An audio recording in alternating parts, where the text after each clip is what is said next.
Welcome to The Path to Exit, a podcast to help software and internet founders understand the process to raise capital or sell their business.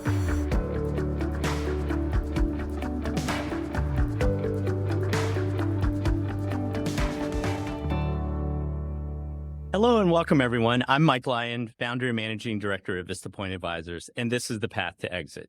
This podcast is dedicated to helping founders of software and internet businesses understand what it takes to raise capital or sell their business and how to do it well. My guest today is Sabari Raja. Sabari was the co-founder of Nepris, now Pathful, which is a leading EdTech company focused on career readiness and connecting K-12 students with industry professionals. Sabari built a fantastic EdTech business with very little capital raised and is currently a managing partner at JFF Ventures. JFF is an early-stage impact fund that partners with entrepreneurs, building solutions at the intersection of education, workforce development, and human potential. In this episode, we discuss the founding story behind Nepris, how they built such a positive team culture, and how to think about when is the best time to pursue founder liquidity. Please enjoy my discussion with Sabari. Sabari, first of all, thanks for joining us on the first podcast. Really good to see you again and reconnect. Thank you, Mike. Good to see you as well. Thanks for having me. First question for you. Can you talk a little bit about your background before starting the company and specifically what positioned you well to take the plunge and start the business? Well, how far do we go back, right? I grew up in rural South India on a coconut farm. When I was growing up, I had very little exposure. And my path from rural India to corporate America is a long story for another day. But I ended up coming to the US to do my master's in computer science and ended up with my first job at Texas Instruments in Dallas. And that's when I got introduced to the world of education technology. And EdTech as an industry was still very nascent. During my time at TI, I kind of found my interests, got involved with not just developing software and technology tools, really got to understand the K-12 space because I never went to K-12 schooling here in the country. And what was sort of evident to me was, oceans apart and decades later, there were very similar problems. Like there was inequities in educating kids. There were rural students who didn't have access and very limited exposure.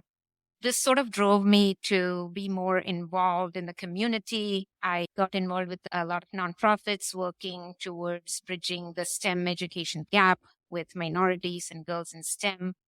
So what became my passion working at this intersection of impact and technology and innovation turned into an opportunity. I wasn't really looking for an idea to start a company. Most companies start off by problems that you're seeing in your everyday world. I kind of made my circle much larger and larger by getting involved in a lot of community organizations and things outside of my day-to-day work, which was all interconnected. So in one such event in Richardson, Texas, we had a whole bunch of industry leaders, nonprofits, K-12, higher education, community colleges, all these stakeholders getting together, talking about what is the role of industry in education. It's a funny story because I was late to that meeting and then I got called out for being late and asked to go sit at the front table, After a long day of phenomenal conversation and a whiteboard full of wonderful ideas, what was evident was technology wasn't playing a role in connecting all these dots. And none of these initiatives were scalable. It wasn't reaching past a handful of kids that were in your neighborhood, in your vicinity. And that's where the inequities were even more obvious, right? One question for you. Was it surprising? So you mentioned the inequities both in the Indian school system and here in the US. Was that a surprise to you since you didn't go to K-12 here? Or did you expect that? It's interesting that you saw similarities in very different school systems, right? No, it was quite surprising to me because to me, before coming to the US, I had very limited exposure. I, grew up on the farm and boarding school. So to me, the idea of America has the best education system and you have all kinds of opportunities. And then you come here and you get to go into these schools and see the real issues of how many underrepresented kids and kids not being able to show up to school. Look at rural kids who don't have any access. It was quite shocking and surprising to me. Yeah. Interesting. And this podcast is already adding value to me. I had no idea you grew up on a coconut farm. I actually grew up on an alfalfa farm. So we have even nice. more in common. Nice. Awesome. So can you talk a little bit about how did you meet up with Binu, who's your co-founder? And then how did you actually take the plunge? So how did you get the courage up to do that? And what were the conversations you had with Binu and what led you to that decision? There's another long backstory to this without delving into how old we are. We both were undergrad classmates in India. So, always known Binu to be very capable, very smart. I remember that meeting that I was telling you about in Richardson. That same night, I drove to Binu's house at 11 o'clock at night. I tried to start a company before and spent a year, also another EdTech, for various reasons. That wasn't a great fit. And it never took off. And that year was the most I have learned in my life as to what to do, right?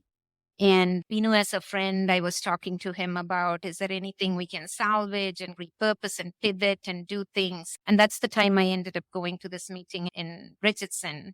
And then suddenly that problem statement was so obvious, which I think is where most entrepreneurs, I won't say lack, but a lot of times you start chasing the solution before you really understand, is there a real problem, And for us, I think Nepris was successful because we started with a very strong problem statement and really tried to understand the problem. Technology wasn't playing a role in scaling and in connecting.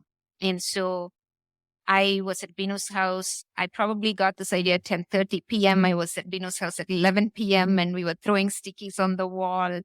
And his first thing was, I'm sure somebody's doing this. This is such a big problem, but a simple solution, So we did our research and we found that there were a lot of mentoring platforms for older students and adults.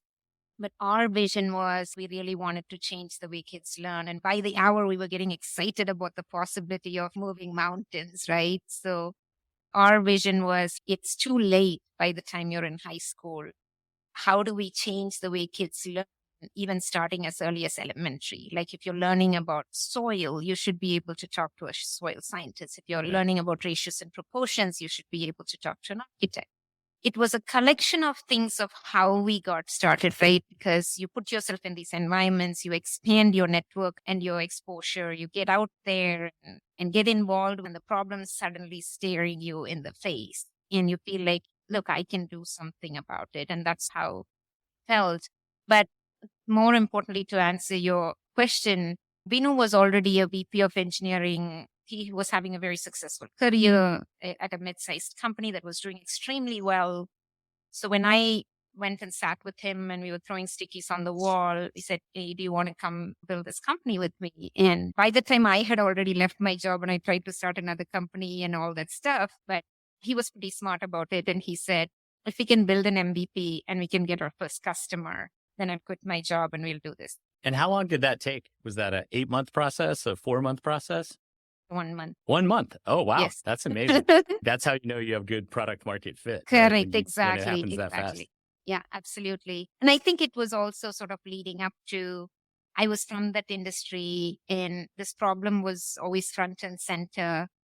And Binu was like, hey, if you can find a first customer, like an industry customer and a school district customer, we'll throw something together and see if this is a problem. I reached out to Pam Melzer, who was a high school CT teacher, and said, hey, can I come sit in your class and talk to you about this vision of building this platform? She loved the idea. She said, I'm always struggling to get industry people into the classroom.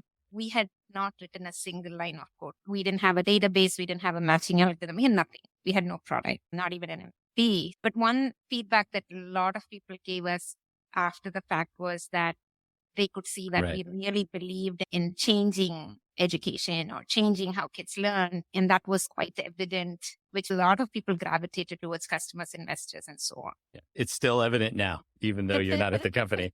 And I think you made a really good point. I think for people who are thinking about becoming founders, so founders in waiting, I think there's almost like this business school view of starting a business, which is, you analyze an industry from afar, you identify the perfect situation with the perfect SWOT analysis, and you go start that business. I've actually never seen it happen that way. It's always your story. Correct. You're in a unique situation. You have a unique angle based on your experiences, and the opportunity is obvious to you that wasn't obvious to anyone else. So I think that's super interesting and totally on brand with every founder I've worked with in my career. Absolutely. Maybe let's shift gears a little bit and talk about some of the things you did well. So as a banker, when you're working with a company, you get to know them really well, right? You get to know a lot about their business. And I think the thing we always walk away from every deal, we're like, company X, wow, they just did this better than anyone. And you probably don't have that perspective because, you don't see all these companies, you see yourself. And I think for you guys, what we saw is just your ability to build an exceedingly strong team culture. And so my question for you is, how did you go about this? Were there like some intentional acts when you were trying to build the culture? Or is it just really how you guys roll and who you are and you ended up building that strong culture? How did you do that? No, first of all, thank you for acknowledging that. I don't think we realized it until you go through a growth stage, right? So, no, it's a combination of both. A lot of the culture in a smaller company when you're starting out is driven by the founder's personality and authenticity to some extent. As we were growing, we got a little more intentional about it. I wouldn't say in the early stages of pre-seed and seed, we were battling other things. We're just being ourselves. Trying to survive. You're trying to survive. And then then as we got to Series A and the team became 20 plus, that's when we really got a little more intentional about it. But more and more when we did our surveys and got feedback, and now more people keep in touch with me still and talk to us about it. I think it was being fully transparent and being available at all times. None of us ever gave any importance to our title. I mean, what does being a CEO mean in a 4-person company? It means you're sweeping the floor and bringing coffee, and we don't have any airs about it, And that was quite evident in how we managed people, how we brought people up. Like, I'll give you one small example. Early on, when we were trying to build our support team, one of my close friends came to me and said, "Hey, I've been out of work for 10 years. I took a break to go have kids. Now I don't know how to get back into the workforce." So that kind of spurred an idea where she became our very first customer support manager. She's managing the entire support team at Pathful. So when she came to us, then we were like, we should just get moms back to work. So our entire support team was all moms back to work. And they were so passionate about education. They had a vested interest in it. Literally, like, all of our customers loved our support team because they were authentic. They were able to connect. So it was one little thing after another. The other thing is also when you're mission driven. You're building a for-profit technology company, but we are also very impact focused as well.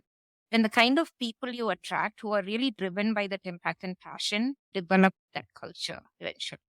Then we also got lucky, I would say, when Jim came to us as VP of sales.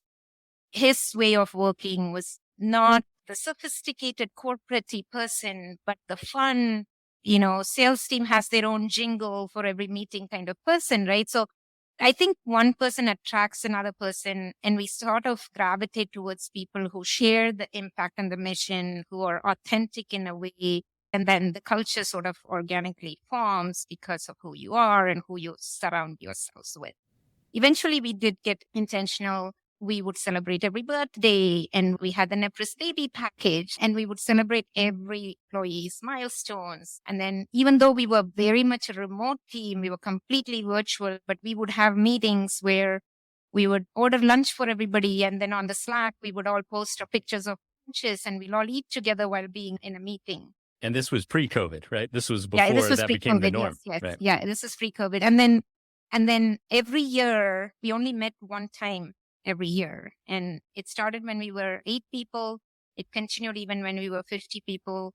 And I tried to manage to do all those get-togethers and a dinner at my house every year. And they got to know me and know more personally. So it sounds like it was more just natural than, obviously you got intentional later, but it's hard to be intentional if it's not authentic, right? Yeah. And I think that's the key word, is being authentic, right? We were able to be fully transparent and say, hey, this is not working, or we need to raise capital because we only have 2 months of runway, not to scare people. But a lot of times as founders and entrepreneurs, we're like, oh, nobody should know that. But people appreciated that. Absolutely. That's awesome. All right, let's shift gears a little bit and talk about business challenges. So we've talked about all the things you guys did well, and every business has their challenges to growth. And you know us as we're scrutinizing your revenue by customer file, right? We want that to look smooth so the retention rates look amazing and we can get this nice high multiple. Yes. But in your industry, there's some challenges with that, right? Sometimes funding's a little delayed and they don't renew the contract on time. How did you think about being a tough negotiator on getting those renewals versus working within the approval system of these bureaucracies that you're working with? Not that you ever master that. I think you told me that I was once. about to say, I don't think we fully figured it out. But how did you manage it? Because it is a big challenge. And I know it becomes super annoying in diligence, right? When everyone's looking at that revenue by customer file and trying to figure out, is that really churn or not churn? How did you address that? And what wisdom did you get over time in dealing with those institutions? Yeah, I think this is a challenge for most of the EdTech businesses that are selling into K-12. I remember when I got our first big order from a large urban school district, I was like, we have arrived. This is it. Little did we know what kind of problems it would unlock, right? Because purchasing is one thing, but as we were building the company, engaging the customer after a purchase and then, maintaining and having them renew with meaningful usage, it was a challenge, and it still is a challenge for most EdTech companies because there's a lot of churn within school systems. Your champions leave, but that should not be an excuse. The other big thing is, as a startup company, you're saying, oh, we need good salespeople, we need to sell, we need to make revenue. And then you realize, you're building a SaaS business, your churn is actually even more important. It's not enough if you bring in the revenue, you need to make sure that people are not leaving. It's like spoken like a SaaS veteran. For sure. I won't call myself a SaaS veteran, but you kind of learn those things the hard way, right? As you start growing. And so one thing internally we had to do was, and I wish if I had to do this again, I would do this much earlier than when we did it, is as we're building the sales team, really also look at building the customer success team. It's that post-sales handoff was so important. And no one tells you that, right? Everyone's like revenue, revenue, revenue. And then once you dig deeper, start raising money. Even during seed stage, there's not that much scrutiny. But as you're getting ready for Series A, it becomes so important that you have a healthy business. And it was a challenge because large district, we were at the mercy of large districts, right? So we had to do a lot of different things. Like initially, we got like 4 or 5 large deals. That was the year 2015 or something where we made it to $1 million in revenue. And we were like super excited. We're like, oh my God, we got to $1 million in revenue. And then when one of the investors were looking at where's this $1 million coming, right? Okay, 150,000 from Oregon and 150,000. It literally was, maybe there was some small deals, but majority of it was coming from 3 or 4 customers.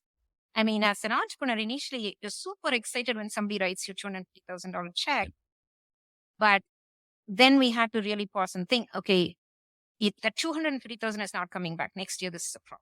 So initially, we had to change our pricing models a little bit because we had one-time revenue and then a small fee coming in maintenance. We're a true SaaS business. We had to sort of say, don't pay me the 250,000 right now.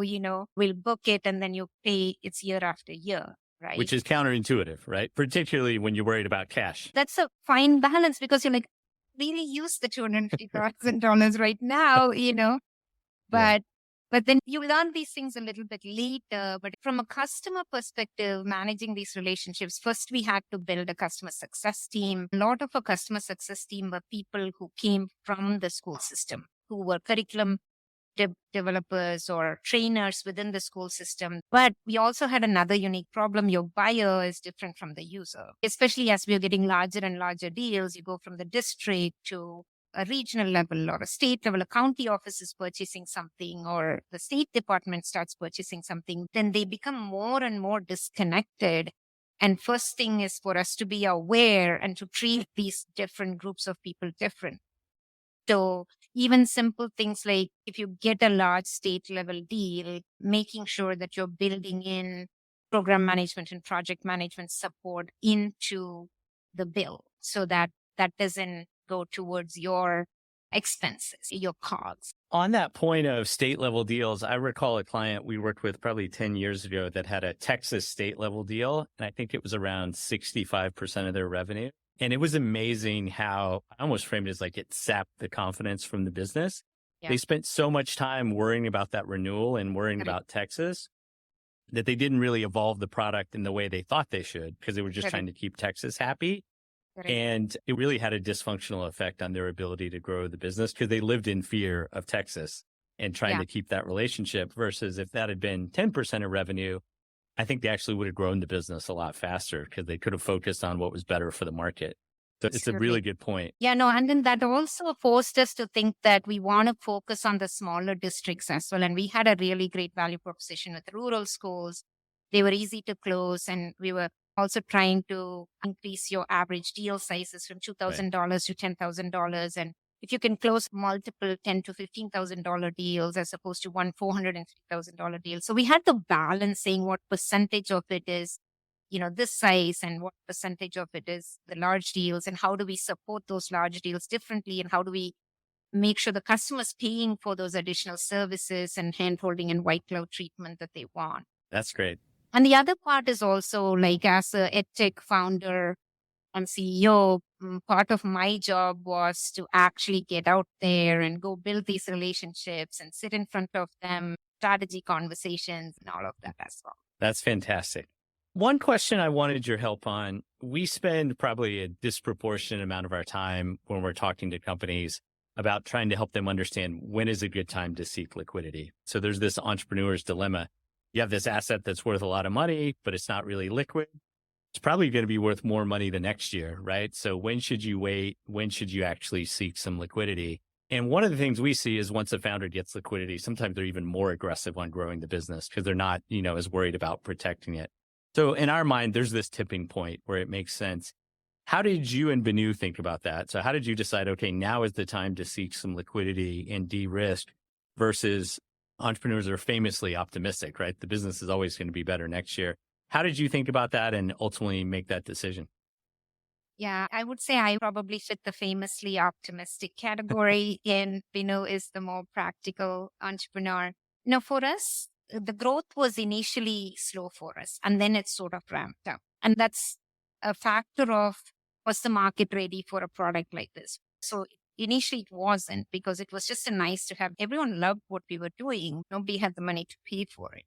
But the market forces turned, funding and priorities started aligning. And that's when we started growing revenue. And COVID sort of had a nice tailwind to it as well. But COVID had the tailwind, but it also brought a lot of operational challenges because people would always tell us, oh my God, you're already a virtual platform. You're so set to deal with this COVID thing, right? But we were a virtual platform connecting into classrooms. But I really learned this difference between virtual and remote because suddenly, instead of all the kids in one classroom where the teacher was in charge of discipline, we had all these kids as remote learners, which we weren't prepared to deal with. So really got to a lot of operational challenges, and we had to put our brakes on a lot of the product strategy and roadmap to deal with the day-to-day operational challenges of these curveballs during COVID. Right. Revenue was coming in, we were growing 100% year on year, but the operational challenges were also mounting, right? And that was sort of the first point where we said, we're not having as much fun anymore because we are not building product. We are just putting out fires. I think that's growing pains, but most entrepreneurs are more excited about building stuff than dealing with day-to-day fires. The whole dynamics changed of where the students were, and suddenly we became responsible for classroom discipline. And small things like the student changed something, said something really bad and changed their screen name to something, and this was Nepris's responsibility, so things like that every day. It was like, oh my God, what is today? So that combined with, we've had good growth. I think the best time to exit to seek that kind of liquidity is when you really don't need it. We had decent cash balance. We were growing year on year. We had built a solid technology platform. The challenges were all in customer retention, in implementation, which we knew what to do, but it's just the nature of the beast is it takes time, and COVID wasn't doing us any favors either. So that was a point where the 8-year founder's fatigue creeps in a little bit. And the other part is also what was happening in this space in the market, what was happening in the college and career readiness space. Even till today, what we were doing is very niche. We really did not have any apples to apples comparison. That doesn't mean we didn't have competition. We had competition for the same bucket of money because it was all in the college and career readiness space. So it's suddenly all kinds of people were throwing their hat into the ring, saying we're also building a career readiness solution, right? But most importantly, more than the competition, it was as we were getting in front of larger and larger customers, which was a good thing, it also brought to light that we were a very niche product. They were looking for one solution that could check all their boxes. We were not a check the box kind of solution. Right. We were a Point solution. Right. So then we had to really have a conversation. What does our growth look like from here on? Can we continue to grow organically like this, but the growth is going to be slower? Or we had some strategic investors already that we were working with. We become part of that, and we have a lot of room to then build this end-to-end college and career readiness solution. But you guys were great advisors when we never considered a private equity sort of an exit because I had a very stereotypical idea of PE. You guys helped us sort of understand that and really look at that with a different light, which I'm so glad you did, because I think that was the best of both scenarios where we can still grow through acquisitions and still build an end-to-end solution how you would envision it, and not be part of something that's much bigger where you don't really have much of a say in how things get put together. You bring up some really good points there, like this law of large numbers concept, right? If you're 2, 5, 8, 10 in ARR, you can grow 40, 50, or 100% a year. Yeah. But when you get bigger than that, it gets really hard. And this concept of selling while things are going really well, I think you said why you don't need to sell, is so true. I think a lot of founders mistakenly think, well, I'll grow till I can't grow it anymore and then I'll sell it. But the multiples compress dramatically then. Correct. You probably get less for the business than maybe a year earlier. Correct. So I think understanding that is key. And I think that's where sometimes the optimism gets founders in trouble. Yeah. Like a common thing we hear is, well, we've grown for 50% every year for the past 5. It gets a lot harder when you look at the dollar value revenue you have to add when you get above 10 or 20 million in ARR. Yeah. And so I think being sober about that is the most important thing to make sure you're not leaving a lot of value on the table. I think Vista Point was really instrumental in helping us sort of understand that as well, because even our board at that time were like, you guys are doing so well. You're only at the end of the first innings and you should continue to build the company. But we knew what we had to do. We can build all these products to remain competitive and be a unicorn in this space. You have to make acquisitions, and we didn't have the kind of money to make acquisitions. So the choice was obvious. Well, there's an assumption in this question. Maybe it's a bad assumption, but talk to me a little bit about what was fun about the process. I think that was the assumption. Maybe nothing was fun. And what was the least fun thing about the process? I think I probably know the answer to that. The process of acquisition. Yeah. What was fun? The fun part is after the fact, you look at it and you realize the amount of learning. I still joke about it that I think like you guys at some point knew more about our business than we ourselves did. Right. So That's not true. He's knew more about our data than we, but it's just an immense amount of learning I can't get anywhere else. The fact that now I'm able to sort of help other companies as to what to do and what not to do.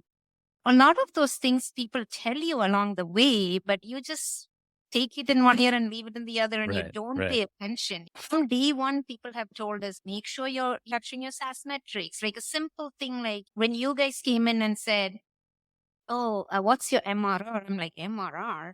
We're like, we are an ARR business. And not only ARR, but we were just doing bookings. We were catching ARR at the background, but we weren't running the business and the sales team using ARR metrics. And to me, that's just such a simple thing, but such an important thing that we completely lacked awareness of. So luckily, we were able to get there, but that was the most painful process, was all the data churning and all the unexpected late night calls.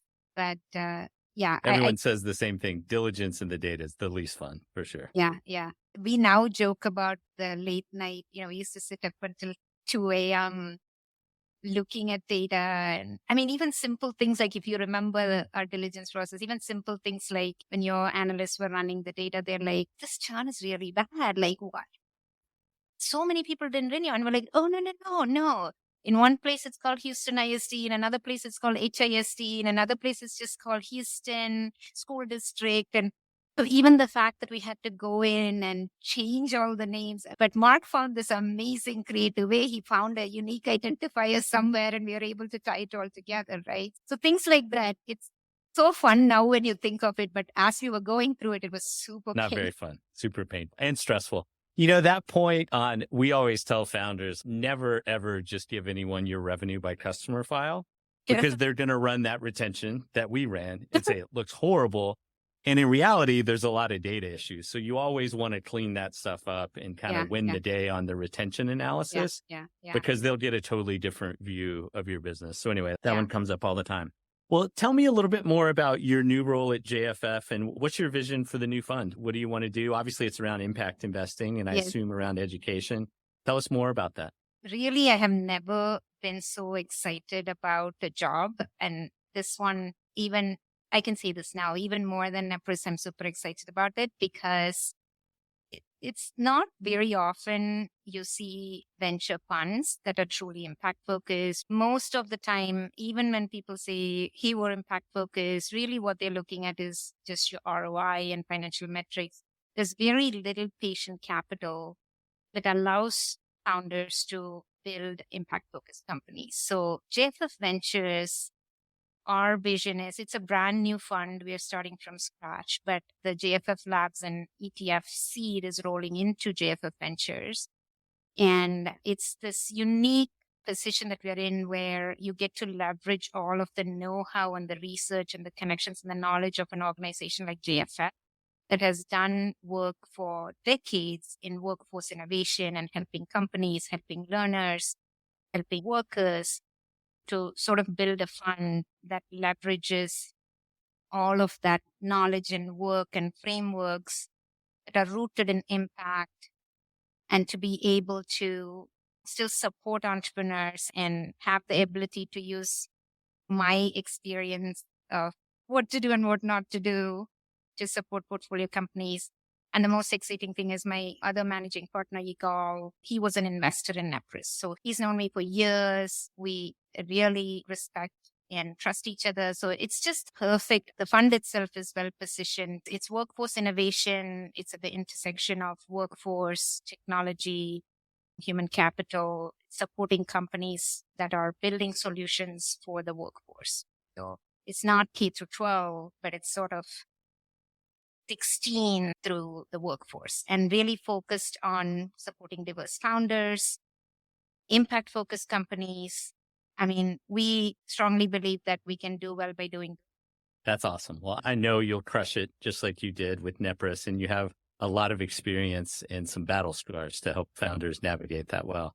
So last question for you. What's your best piece of advice for founders who are looking to build a world-class SaaS business? What's the thing that helped you the most or you're most focused on? I think the best piece of advice would be to start early and build a data-driven sales organization. Sometimes as entrepreneurs, we're like, every check that comes in is great and we're chasing these revenues. But if I were to do this again, I would do this at least 2 years early, is to really hire a good VP of sales who understands data and help you build a healthy pipeline and funnel metrics to be able to track all of the churn, the customer acquisition costs. All of this is to be intentional about building a data-driven sales organization and to start then later. That's great. I think that's great advice. We see that show up in most of the companies we work with, right? And it gives you a much better sense for what your growth is going to look like, how to manage cash, all those things. Well, Sabari, thank you so much for joining us on the path to exit. I think that was super helpful for founders, particularly in EdTech.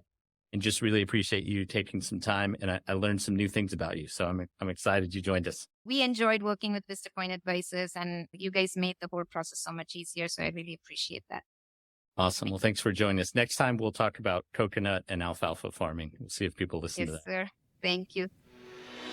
Vista Point Advisors is a founder-focused investment bank that advises software and internet founders through M&A and capital raise transactions. We are a fully unconflicted investment bank who only works for founders on the sell side, so you know that we're always representing your best interests. Securities offered through Vista Point Advisors, member FINRA, SIPC. This has been provided for informational purposes only. It is not intended to address all circumstances that might arise. Testimonials from past clients may not be representative of the experience of other clients, and there is no guarantee of future performance or success. Clients are not compensated for their comments. If you have any questions about the process of selling your business or raising capital, reach out to a member of our team, or check out the For Founders section of our site by visiting forfounders.guide.